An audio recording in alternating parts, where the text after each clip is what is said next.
Mi esposa infiel me llamaba idiota distraído y fingía ser una santa en casa, pero me engañaba con 2 jefes de la empresa durante 7 meses. Me vengué y acabé con la vida de la traidora.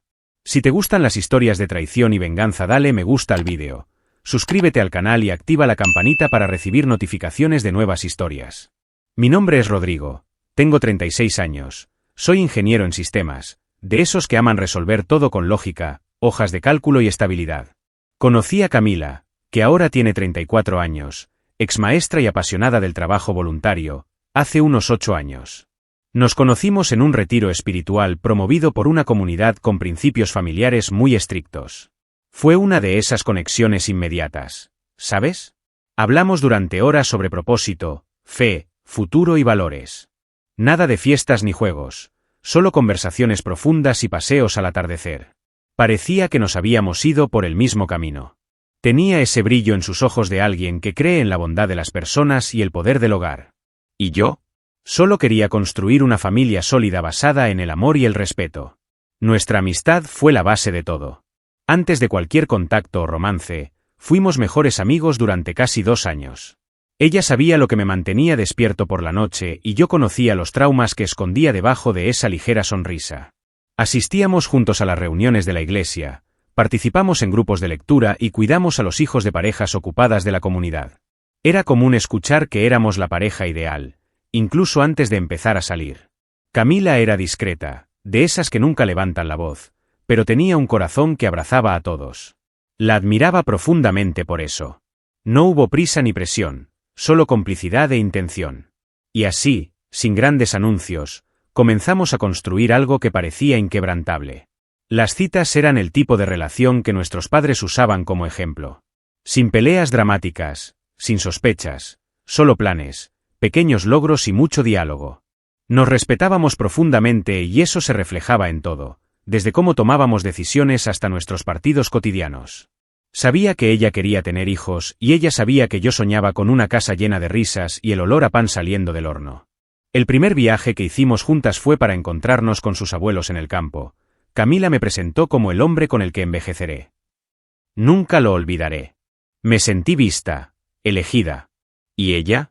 Dijo que finalmente había encontrado a alguien con quien no tenía que fingir. 3 años después de que empezamos a salir, en nuestro aniversario, le propuse matrimonio.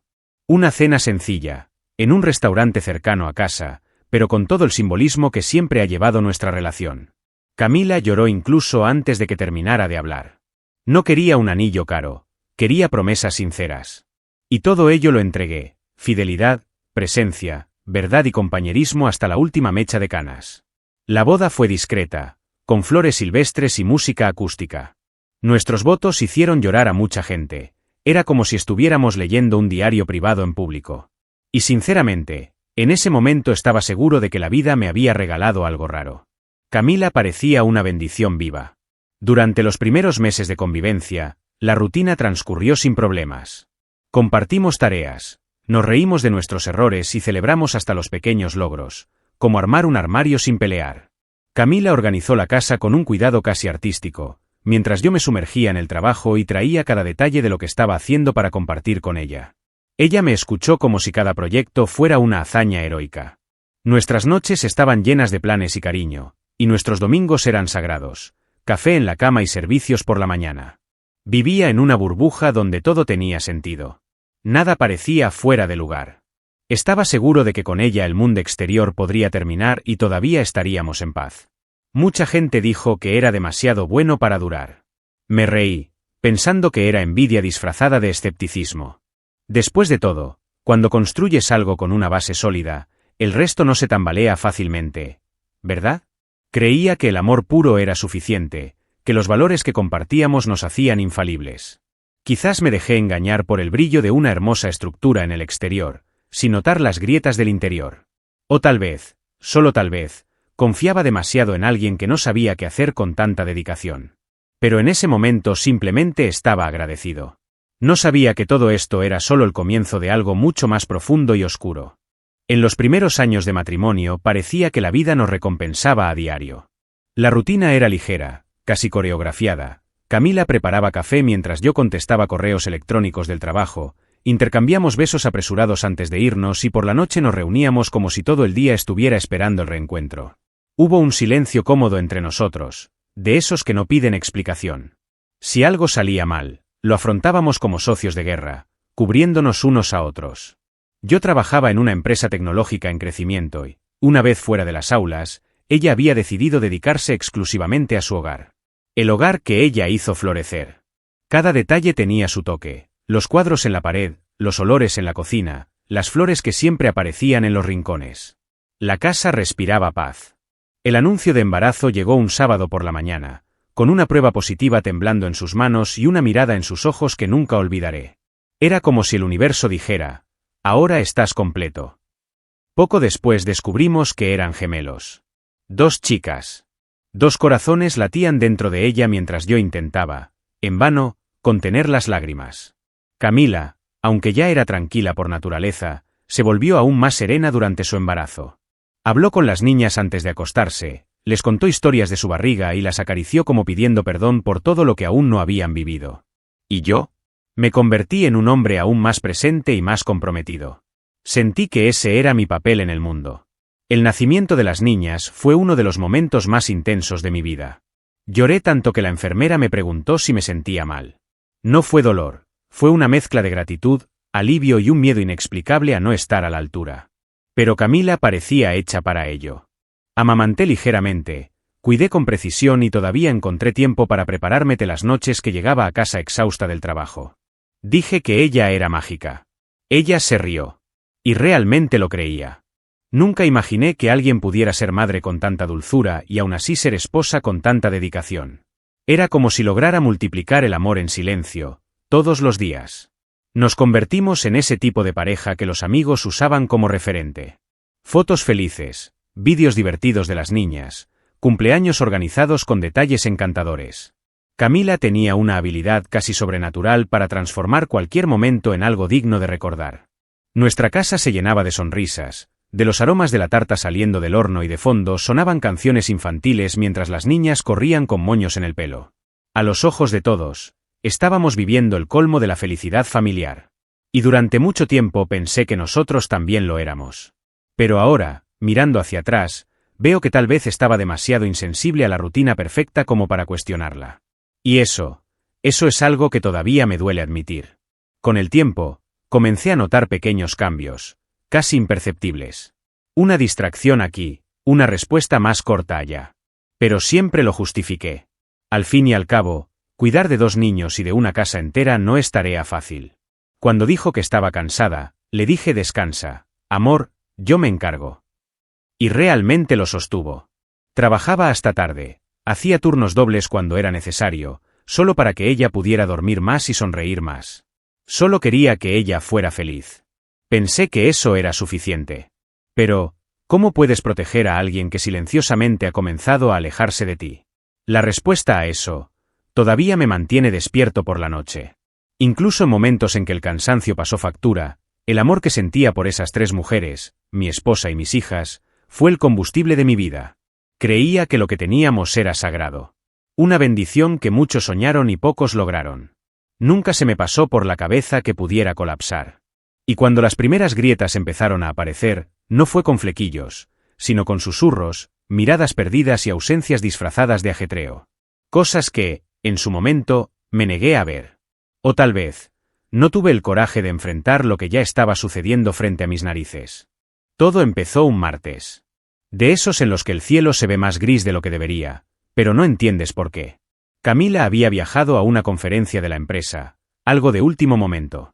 Me ausentaría durante 4 días y, aunque sentía nostalgia, no sospechaba nada. Me envió mensajes cortos, diciendo que estaba ocupada, que su agenda era apretada. Yo creí. Siempre le creí. Hasta que, al segundo día de viaje, recibí un mensaje de Diego, mi amigo de la infancia, de esos que no mandan mensajes indirectos, solo bombas directas. El mensaje venía con hombre, no quería ser yo quien te mostrara esto, seguido de fotos. Al principio ni siquiera entendía lo que estaba viendo. Camila, mi Camila, con un vestido corto que nunca había salido de nuestro guardarropa. A su lado, un hombre, que después supe que era Felipe, su superior en la empresa, La sujetaba por la cintura como alguien demasiado íntimo para ser un colega. En las siguientes fotos, estaban en un salón, riendo, brindando y luego, besándose. Un beso. La mujer que juré conocer como la palma de mi mano estaba en los brazos de otro, como si nunca hubiera construido nada conmigo. Por unos segundos pensé que era un montaje. Una broma. Algo fuera de contexto. Diego también envió vídeos cortos. Se miraron como si compartieran algo antiguo, íntimo. Esa mirada que solo usó conmigo, ahora estaba dirigida a otro hombre. Observé en silencio, como quien observa cómo su mundo se derrumba, pero sin poder gritar. Sentí una sensación en el estómago que no era solo ira o tristeza, era el tipo de dolor que te hace perder el equilibrio, que hace que la realidad parezca un delirio. Intenté llamarla. 2 veces. Ella no respondió. Esperé. Tal vez habría una explicación, una oportunidad de escuchar la verdad de su boca. Quizás todo fue un malentendido. Pero no llegó ningún mensaje. No llegó ninguna llamada. No llegó nada. Solo silencio. Y cuando el silencio proviene de quien amas, pesa más que cualquier grito. Empecé a sentir que los engranajes de mi mente se atascaban. Me sudaban las manos y me ardía la garganta. La Camila que me abrazaba todas las noches ahora se dejaba tocar por alguien más. Y no fue solo físico. Eso fue emotivo. Fue la entrega. Fue traición. Pasé horas inmóvil. Literalmente. Sentada en el piso de la sala, con el celular en la mano y la cara mojada. Las niñas dormían en la habitación de al lado. Escuché su respiración y pensé, ¿qué hago ahora? El mundo a mi alrededor seguía girando, pero dentro de mí todo se había detenido. Miré nuestra galería de fotos, nuestras conversaciones, nuestras promesas. Era como si todos esos recuerdos estuvieran tachados con un marcador rojo. Como si todo se hubiera manchado. Era imposible no preguntarse, ¿cuándo empezó esto? ¿Cuándo la perdí sin darme cuenta? La peor parte de todo esto no fue el beso. Fue darme cuenta de que mientras yo vivía en la ilusión de una familia perfecta, ella ya estaba en otro lugar, emocional, física y tal vez incluso espiritualmente. Todavía no sabía en qué profundidad estaba cayendo el hoyo. No sabía que ese era solo el primer trozo de pelusa sacado de una tela que estaba a punto de romperse por completo. Pero ese día, ese maldito día, algo dentro de mí se rompió. E incluso si intentara hacer trampa más tarde, ya no sería el mismo hombre. No es el mismo marido. Después de esa noche, simplemente dejé de existir por dentro. Mi cuerpo todavía funcionaba, respiraba, caminaba, alimentaba a las niñas, pero por dentro todo estaba en ruinas. Era como si me hubieran arrancado el corazón y dejado solo un agujero donde resonaba el dolor. No dormí. No lloré de una manera hermosa ni controlada. Fue un grito sofocante, convulsivo, de esos que acompañan al hipo y a las náuseas. Estaba temblando por todas partes, con la imagen de ella besando a ese hombre atrapada en el fondo de mis ojos. Fue como una tortura interminable, repetida en un bucle infinito en mi mente. No sabía qué hacer con la ira. Ni siquiera con el amor que todavía sentía. Lo peor fue la duda. ¿Fue solo un error? ¿Había fracasado como hombre? ¿Se había cansado de mí? Busqué en nuestras conversaciones de los últimos meses tratando de encontrar una señal. Una frase suelta. Una ausencia oculta. Pero no había nada evidente. Camila fue cuidadosa, perfecta, incluso demasiado predecible. Y precisamente por eso el dolor era mucho mayor, no había señales. Ni idea. Solo una bofetada sin previo aviso, directa al alma. Y cuanto más intentaba comprender, más pequeño, ridículo, traicionado por cada gesto afectuoso que ahora sonaba falso, me sentía pequeño. Pasé 2 días gateando por la casa, haciendo lo básico para mantener a las niñas seguras. Recuerdo cambiar un pañal llorando. Para preparar un tremendo almuerzo. De sonreírles a mis hijas con los ojos rojos, de intentar esconder el infierno detrás de mi cara. Quería gritar, quería destruir algo.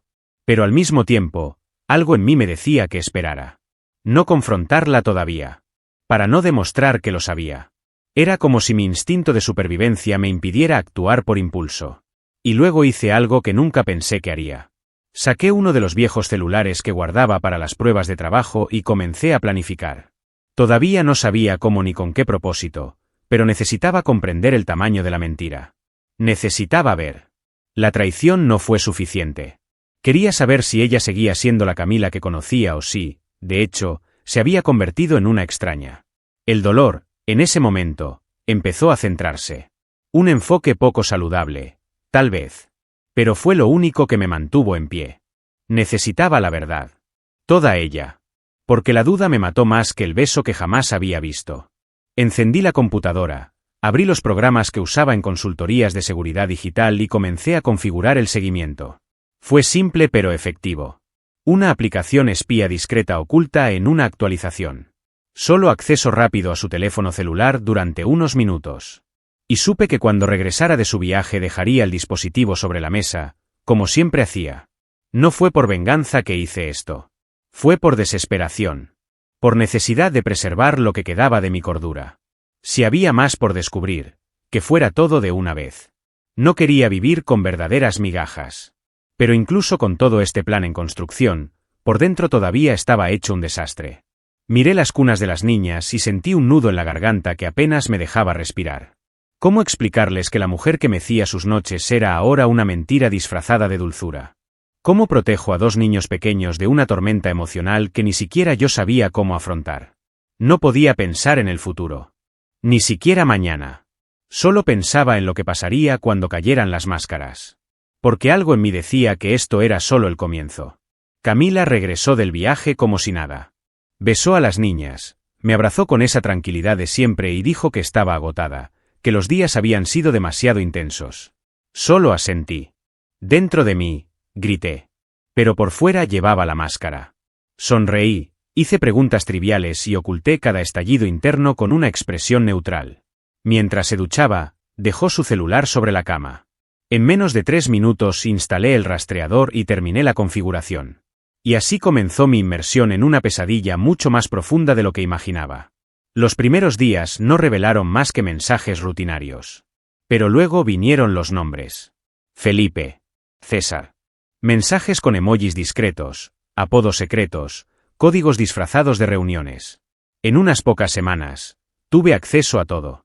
Y lo que vi, me desgarró de nuevo, pieza por pieza. Fueron 83 páginas de mensajes románticos, con declaraciones de añoranza, planes de futuro y detalles íntimos. Luego vinieron los correos electrónicos, que hicieron que todo fuera aún más serio. No fue solo un caso. Hubo 2 relaciones paralelas, una con Felipe y otra con César, el director de la empresa. Doble traición. 2 hombres. 7 meses de mentiras. Cada nueva página era como una puñalada. Se llamaban a sí mismos mi amor, mi escape, mi dulce secreto. Hablaron de lo emocionante que era engañar al marido perfecto. Felipe dijo que ella era demasiado buena para ser ama de casa, que merecía vivir. César habló de los viajes que harían, de los planes futuros juntos. Incluso había fotografías en habitaciones de hotel, con la ubicación habilitada, que mostraban visitas regulares, 4 veces por semana. Salía diciendo que iba al gimnasio, al mercado o a visitar a una amiga, pero estaba en la cama con otros hombres. Leí todo eso sin saber si vomitar o llorar. El nivel de frialdad de Camila era incomprensible. Besaba a nuestras hijas por las noches, y al día siguiente, estábamos intercambiando fotos íntimas en horario laboral. Todo planeado. Precavido. Sin dejar rastros visibles. Ella no tenía idea de que yo ya lo sabía todo. Y cuanto más sonreía, más crecía mi ira. Pero no exploté. Fui paciente. Seguí fingiendo. Con cada buenos días, con cada plato de comida servido, cada noche que ella yacía a mi lado, reunía pruebas. Ya no era solo dolor. Fue una estrategia. Fue un juego. Y estaba dispuesto a vencerlo con precisión. Las conversaciones entre ella, Felipe y César tenían una intimidad que dolía el alma. No fue solo una traición física, fue una destrucción total de todo lo que habíamos construido. Se llamaban entre sí mediante códigos, utilizaban metáforas para los encuentros e incluso combinaban historias y se enfrentaban. Camila incluso se refirió a mí como la programadora distraída. Se rieron de eso. Se rieron de mí. Y eso me rompió de una manera que ni el tiempo podrá arreglar. Ya no solo quería entender por qué. Quería justicia. Quería que ella sintiera de primera mano lo que era ser engañada. Pero no tenía prisa. Quería que todo estuviera meticulosamente calculado. Cada detalle que reuní fue más combustible para lo que estaba por venir. Empecé a armar carpetas de evidencia. Imprimí todo, Lo organicé cronológicamente, creé copias en la nube. Mientras ella seguía actuando como la esposa perfecta, yo la desenmascaré en silencio. La diferencia entre nosotros dos era que, mientras ella actuaba, yo construía. Jugó con los sentimientos. Estaba preparando tu ruina. Y aún quedaba mucho por exponer. Porque no se trataba solo de engañar a un hombre, sino de engañar a toda una familia. Y eso tendría un precio. Camila no solo mintió, manipuló.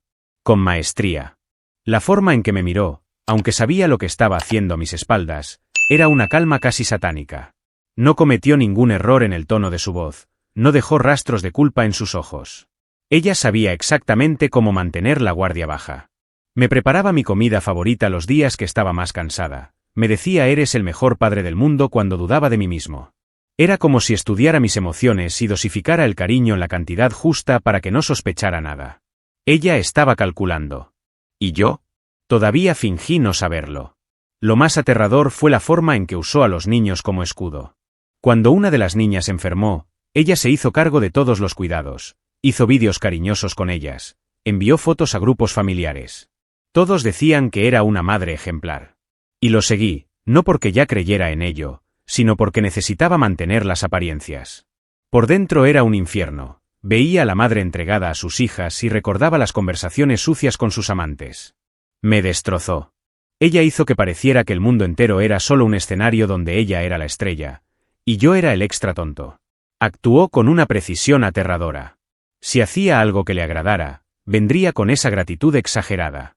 Si me olvidaba una cita, ella no peleaba, usaba un silencio pasivo-agresivo, de ese tipo que solo quienes la conocen bien pueden descifrar. Fue un juego mental. Quería mantener mi culpa activada todo el tiempo, para que nunca me atreva a desconfiar de ella. A veces la observaba desde lejos, jugando con su celular, sonriendo sola. Y cuando le pregunté qué pasó, respondió, nada, solo ver unas tonterías en el grupo de madres. No fue una tontería. Fue César. Era Felipe. Y mintió sin siquiera pestañear. Empecé a darme cuenta de que a ella le gustaba el papel de víctima silenciosa. Cuando nos peleábamos por cosas pequeñas, ella decía que yo estaba siendo fría y que extrañaba al dulce hombre que conoció. Usó el pasado como arma. Como si hubiera cambiado, como si yo fuera el problema. Noté que ocurría lo contrario. Ella me arrojó la tierra mientras sonreía con el rostro limpio. Fue el tipo de manipulación que te hace dudar de tu propia cordura. Pero ya entendí el juego. Y cuanto más intentaba cambiar el guión, más grababa mentalmente cada detalle. El escenario era suyo, pero el guión, ahora era mío. Comenzó a quejarse de la rutina, diciendo que se sentía atrapada, que la vida era incolora. Lo dijo sutilmente, como quien tira migajas esperando que alguien más arme el rompecabezas.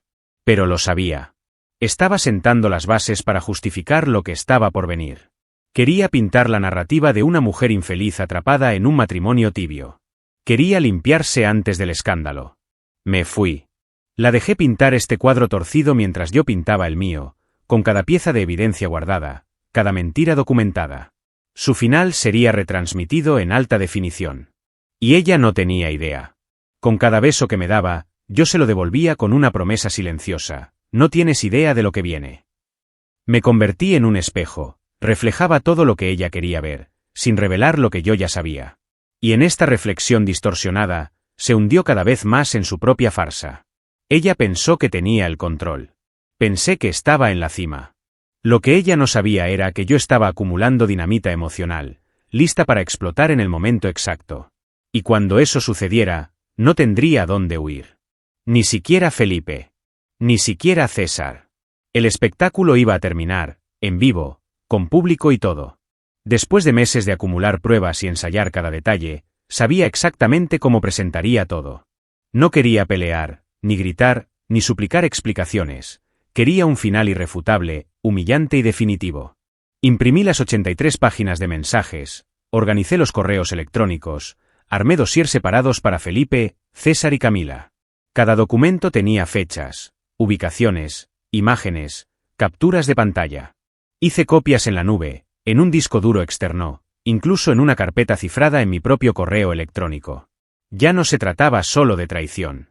Se trataba de justicia. Y haría que cada uno probara el veneno que sembraron. Elegí el restaurante donde ella había celebrado conmigo su último cumpleaños. Lo encontré simbólico, un lugar donde ella se reía, me abrazaba y fingía amar, aunque ya compartía su cuerpo con otros 2 hombres. Reservé una mesa grande para 12 personas. Invité a algunos de sus familiares, amigos cercanos, compañeros de la empresa e incluso a las respectivas esposas de Felipe y César. Usé un pretexto simple: quiero anunciar un logro importante para nuestra familia. Nadie sospechaba. Camila, de hecho, estaba emocionada. Quiso ayudar con las invitaciones y le preguntó si debía comprarse un vestido nuevo. Solo respondí: no te preocupes, será una noche inolvidable. Preparé el escenario con cámaras ocultas, micrófonos direccionales y un sistema de transmisión privado. Todo preparado para grabar cada segundo. Cuando llegaron todos, esperé a que Camila se sentara a mi lado. Sonrisa. Brindé. Hablé de familia, amor y confianza. Y luego, en medio del silencio, saqué una carpeta y comencé a leer. Felipe, este fue el primer mensaje que le enviaron a Camila, hace 7 meses. Estás más caliente de lo que imaginaba. El silencio se convirtió en shock. Ella palideció. Felipe se detuvo.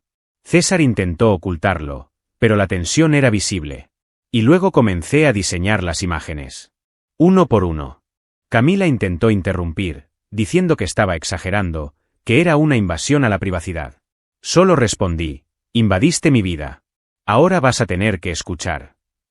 Seguí leyendo las conversaciones más sucias, mostrando los vídeos, los audios intercambiados entre ella y los 2. Felipe intentó salir, pero su esposa ya estaba de pie, en shock. César recibió una llamada en plena exposición. Su esposa también había visto el material, que yo le había enviado minutos antes, con una carta anónima. Se estableció el caos. Pero aún no había terminado.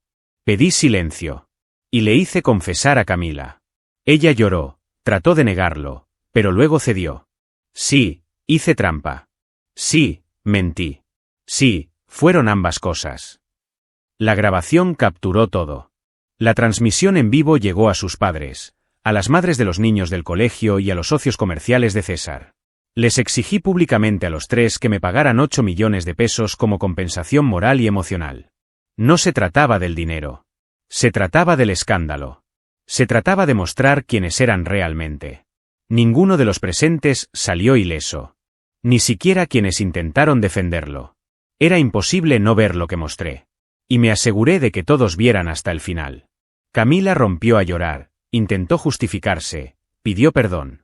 Me levanté, la miré directamente a los ojos y le dije: tú mataste a nuestra familia. Ahora yo mato la mentira que solías ocultar. Salí del restaurante mientras ella estaba rodeada de preguntas, miradas críticas y teléfonos móviles apuntando. Mi corazón latía como un tambor. Pero por primera vez, no fue por miedo ni por dolor. Fue por la liberación. La máscara se había caído. Ya no había manera de reconstruir la imagen que tanto le importaba. Y eso fue solo el comienzo del otoño. La exposición pública fue solo el detonante. En menos de 48 horas, los vídeos ya habían sido compartidos decenas de veces dentro de la empresa donde trabajaban Camila, Felipe y César. La junta directiva quedó estupefacta, los accionistas exigieron respuestas y se llamó a los departamentos legales. César fue el primero en caer.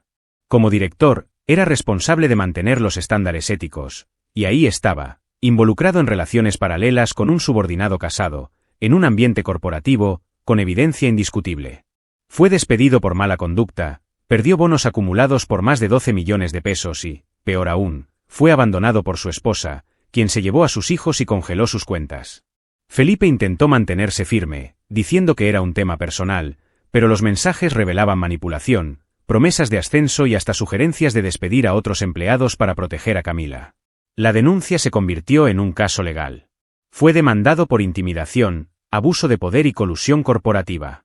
Se investigaron sus cuentas, se congelaron sus activos, y tras el testimonio adicional de otras empleadas que se sintieron alentadas a hablar, fue condenado a 6 años de prisión. Su esposa le pidió el divorcio y lo excluyó de todas las redes. La imagen del hombre justo y exitoso se derrumbó como un castillo de naipes. Camila, a su vez, enfrentó el colapso más brutal. Fue acusada formalmente de adulterio agravado, malversación de recursos de la empresa, descubrieron que algunos viajes con amantes habían sido pagados con fondos institucionales y difamación conyugal. La sentencia llegó rápidamente: 2 años de arresto domiciliario, 5 años de libertad supervisada y prohibición judicial de trabajar en el servicio público. Pero no fue solo eso. Perdió la custodia de las niñas, a quienes se consideraba emocionalmente expuestas y vulnerables debido al comportamiento de su madre.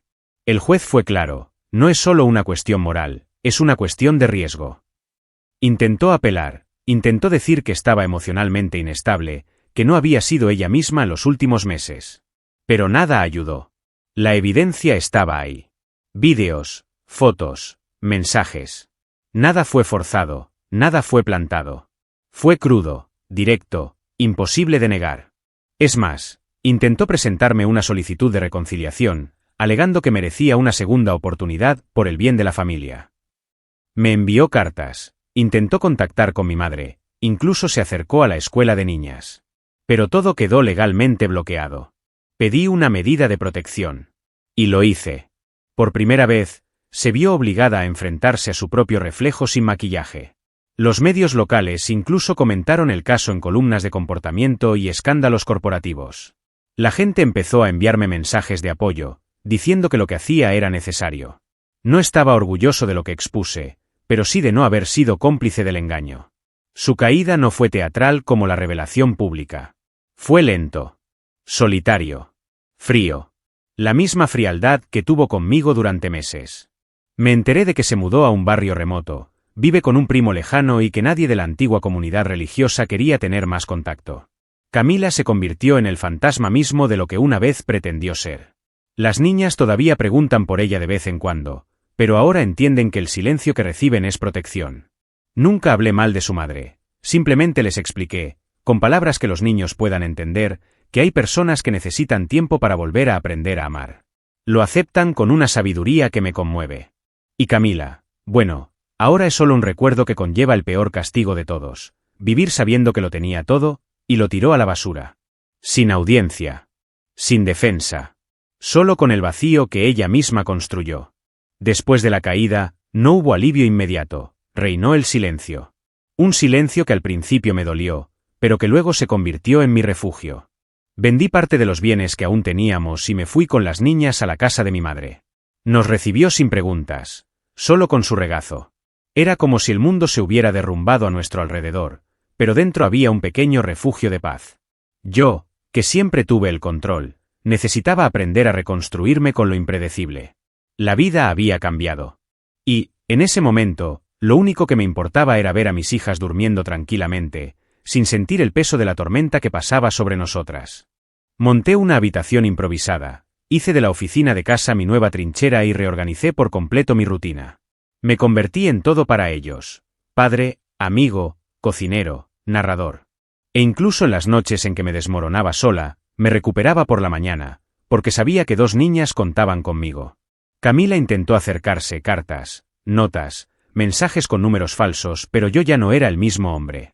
Bloqueé todo, emocional y legalmente. No había lugar para la reconciliación.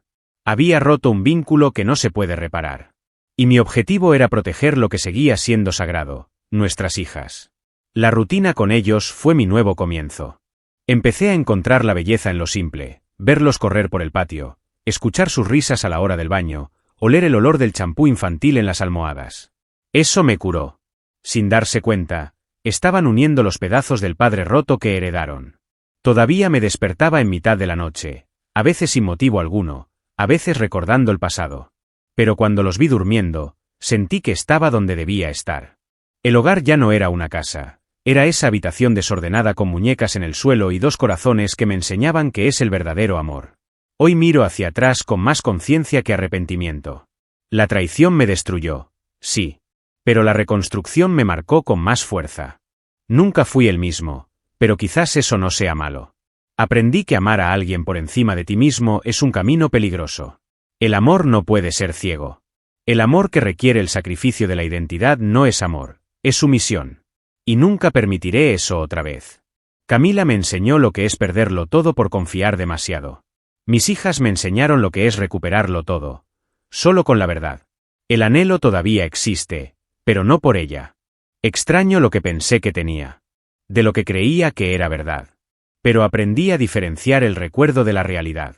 Y hoy, ese anhelo se ha convertido en solo un eco lejano, como una carta arrugada en el fondo de un cajón. A veces aparece, en las voces de las niñas que preguntan dónde está su madre. Yo digo que algunas personas necesitan tiempo para volver a aprender a amar. No miento. Pero tampoco oculto que, a veces, alejarse es la mejor manera de proteger a los que más queremos. Lo que más me llamó la atención de todo esto no fue la traición en sí, sino la forma en que ella desmanteló a la familia con una sonrisa en el rostro. Y, sobre todo, como acepté señales que hoy serían evidentes. La confianza ciega fue mi perdición. Pero también fue lo que me salvó. Porque solo quien confía de verdad es capaz de amar profundamente. Y eso es lo que me dio la fuerza para continuar. Hoy mi opinión es más cautelosa. Más atento. Y, sin embargo, sigo creyendo en el amor, pero no en uno que me haga olvidar quién soy. La lección que dejo a mis hijas es sencilla: nunca acepten menos que el amor que acoge, respeta y sostiene. El amor no puede reducir quién eres. Y quien te pide vivir escondido no merece vivir a tu lado. Quiero que crezcan sabiendo esto antes que cualquier romance, antes que cualquier pasión. Porque el acto de amor más grande que existe es hacia ti mismo. Y esto lo repetiré todos los días. Hasta que pasa a formar parte de ellos. Hasta que ningún hombre o mujer pueda convencerles de lo contrario. Camila lo perdió todo.